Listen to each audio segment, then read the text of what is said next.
పవిత్ర రంజాన్ పండుగను విశాఖలో ముస్లింలు భక్తి శ్రద్ధలతో జరుపుకున్నారు. నగరంలో పలు ఈద్గాలలో మసీదులలో ఈద్ ఉల్ ఫితర్ ప్రత్యేక నమాజ్ ను ముస్లిం సోదరులు ఆచరించారు. 30 రోజుల ఉపవాస దీక్షల అనంతరం షవల్ నెల చంద్రుడు ఆదివారం సాయంత్రం కనిపించడంతో ముస్లిం ఉపవాస దీక్షలను విరమించి రంజాన్ పండుగను జరుపుకున్నారు. నమాజ్ అనంతరం పరస్పరం ఆలింగనం చేసుకుని ఒకరికొకరు ఈద్ శుభాకాంక్షలు తెలుపుతున్నారు. రంజాన్ పండుగ సందర్భంగా మసీదులను విద్యుత్ దీపాలతో అలంకరించారు. చెప్పలా నా పేరు ఎస్కే అహ్మద్ అండి, ప్రజలండి ముస్లిం వెల్ఫేర్ సొసైటీ. ఈ రంజాన్ యొక్క ప్రాముఖ్యత ఏంటంటే ఫస్ట్ ఈ రంజాన్ మాసంలో పవిత్రమైన ఖురాన్ అవతరించిందండి.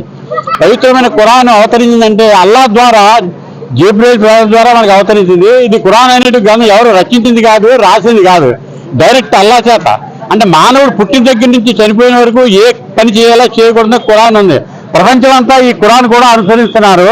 అందులో ఖురాన్లో కొన్ని సంఘటనలు 5,000 సంవత్సరాలు 3,000 సంవత్సరాలు ఏమి జరిగాయో మహమ్మద్ ప్రవక్త గారు మీరు ఉన్నారు. ఓ ప్రవక్త నువ్వు ప్రజలకు చెప్పు 3,000 సంవత్సరాలు ఏం జరిగిందో అందులో ఉందన్నమాట. మన ఈ ఫిరౌన్ గురించి కానీ మోసా గురించి కానీ ఈ చరిత్ర గురించి అందులో ఉంది. ఆ చరిత్ర గురించి చెప్పు ప్రవక్త అని అందులో వివరించింది.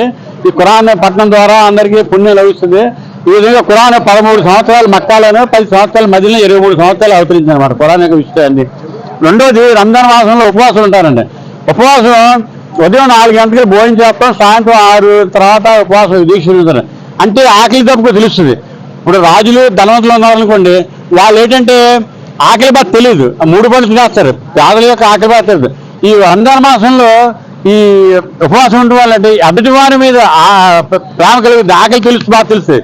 కడుపు అనుకుంటారు ఆకలితో ఎలా ఉంటుందంటే ఎదుటి వారి మీద ప్రేమ అనురాగం పెరిగి వారికి దానం చేయడం, పేదల యొక్క అభిమానం పెరిగడం, ఎదుటి వారి మీద అభిమానం పెరుగుద్ది అనమాట. శత్రుత్వం ఇది లేకుండా ఈ ప్రేమ గురించి సౌభాగ్యం గురించి పెరుగుద్ది. అలాగే మన రంజాన్ మాసంలో అందరూ ఇమాములు నమాజ్ చదువుతారు. ప్రపంచ శాంతిని ఆశిస్తూ సౌభాగ్యం ఆశిస్తూ ఈ నమాజ్ తెలుపుతారు. అదేవిధంగా మన ఇందులో ఇప్పుడు ఉపవాస దీక్ష గురించి చెప్పాం. తర్వాత ఈ నెలను జకాత్ ఫిత్రాన్ని ఇస్తారు. జకాత్ అంటే ఏంటంటే ఖర్చులన్నీ పోను, మనిషి ఒక ఖర్చులన్నీ పోను, డబ్బులు ఉన్నాయనుకోండి 1,00,000 2 లక్షలు అని 1,00,000కి 200% తీయాలి, తీసి పేదలకు పంచిపెట్టాలి. అది అల్లా చెప్పిన రూల్ అన్నమాట.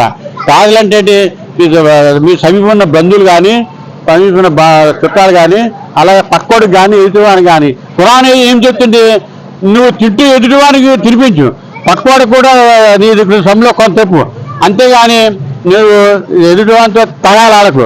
అది మన ఖురాన్ చెప్తుంది. అదేవిధంగా మనం కూడా శాంతి స్థాపనంతో మనం మెలుగుతున్నాం. మహత్వక్త సూక్తులు ఉన్నాయి, ఇవి ఆచరిస్తున్నాం. శాంతి సామరస్యం స్వభావం ఆచరిస్తున్నాం.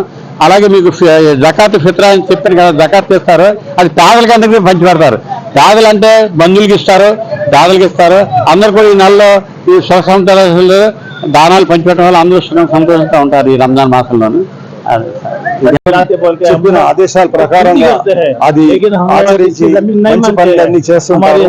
రంజాన్ నెలలో చేయడమే కాదు, మొత్తం సంవత్సరంతో పాటు మొహమ్మద్ ముస్తఫా సల్లల్లాహు అలైహి వసల్లం ఇచ్చిన ఆచరణ వల్ల, వాళ్ళు ఇచ్చిన టీచింగ్స్ వల్ల, దానివల్ల మేము మంచి పని చేస్తాం. ముఖ్యంగా రంజాన్ అంటే 30 రోజులు మేము ఫాస్టింగ్ ఉండి ఉపవాసాలు ఉండి పేదల గురించి, ఎవరైతే నెసెసిటీలో ఉన్నారో బడుగు బలహీన వర్గాల గురించి ఆలోచించి వాళ్ళకి ఏ విధంగా అయినా ఆర్థికంగా సహాయం చేయడానికి ముందుకు వస్తుంటాం. మీరు చూస్తారు.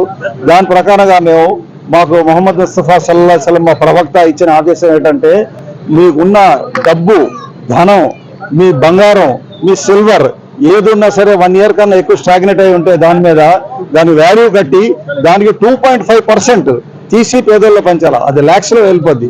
సో ఇండియాలోనే ఓన్లీ ఇన్ ఇండియా $20 బిలియన్ ప్రతి సంవత్సరం తీసి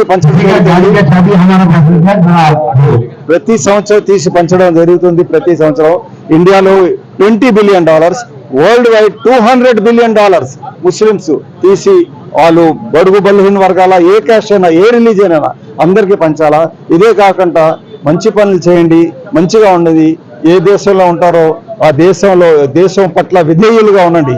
be loyal to the nation you live in అని మొహమ్మద్ ముస్తఫా సల్లల్లాహు అలైహి వసల్లం మా ప్రవక్త నేర్పించింది. మీరు ఇండియాలో ఉన్నా, బర్మాలో ఉన్నా, ఎక్కడున్నా సరే మీ దేశం పట్ల మీరు విధేయులుగా ఉండాలా. మీరు దేశంకి ఎప్పుడైనా మీ ప్రాణ త్యాగాలు చేయాలన్నా చేయడానికి రెడీగా ఉండాలా. ఇది మా మొహమ్మద్ ముస్తఫా సల్లల్లాహు అలైహి వసల్లం మా ప్రవక్త బోధించింది. ఈ ఆచరణలో పెడతాం. పేదల గురించి ఆస్తాం. రంజాన్ లో అందరికీ మేము మిఠాయి అది పంచుతాం. అలాగే బిర్యానీ అది తిని మేమే తినడం కాకుండా మా హిందూ సోదరులకి, మా క్రిస్టియన్ సోదరులకి ఇంటింటికి వెళ్ళి పంచుతాం. వాళ్ళతోటి మనసారా కలుస్తాం. మనసులో ఏ కల్మషం ఉన్నా దూరం చేసి ఆ రోజు నుండి మీ అందరూ ఒకటే, అందరూ భాయ్ భాయ్ అని చెప్తాం. ఎందుకంటే ఇస్లాం ఏం చెప్తున్నారంటే ఖురాన్ లో, యా అయ్యుహన్ నాస్, O children of Adam and Eve, మీరందరూ ఒకే తల్లిదండ్రులకి పుట్టినోళ్ళు. ఆడమ్ అండ్ ఈవ్ అంటారు, ఆదమ్ అండ్ హవ్వా అంటాం. అదే మా హిందూయిజం లో కూడా అదే ఫిలాసఫీ. ఓ మనుషులారా, మీరందరూ పార్వతీ పరమేశ్వరులకు పుట్టిన సంతానమే, మీరందరూ బ్రదర్స్ అండ్ సిస్టర్సే. అందుకే the whole nation, the whole world are brothers and sisters అని ఇస్లాం ప్రకారంగా ఈ మెసేజ్ ఇవ్వతాం. Thank you.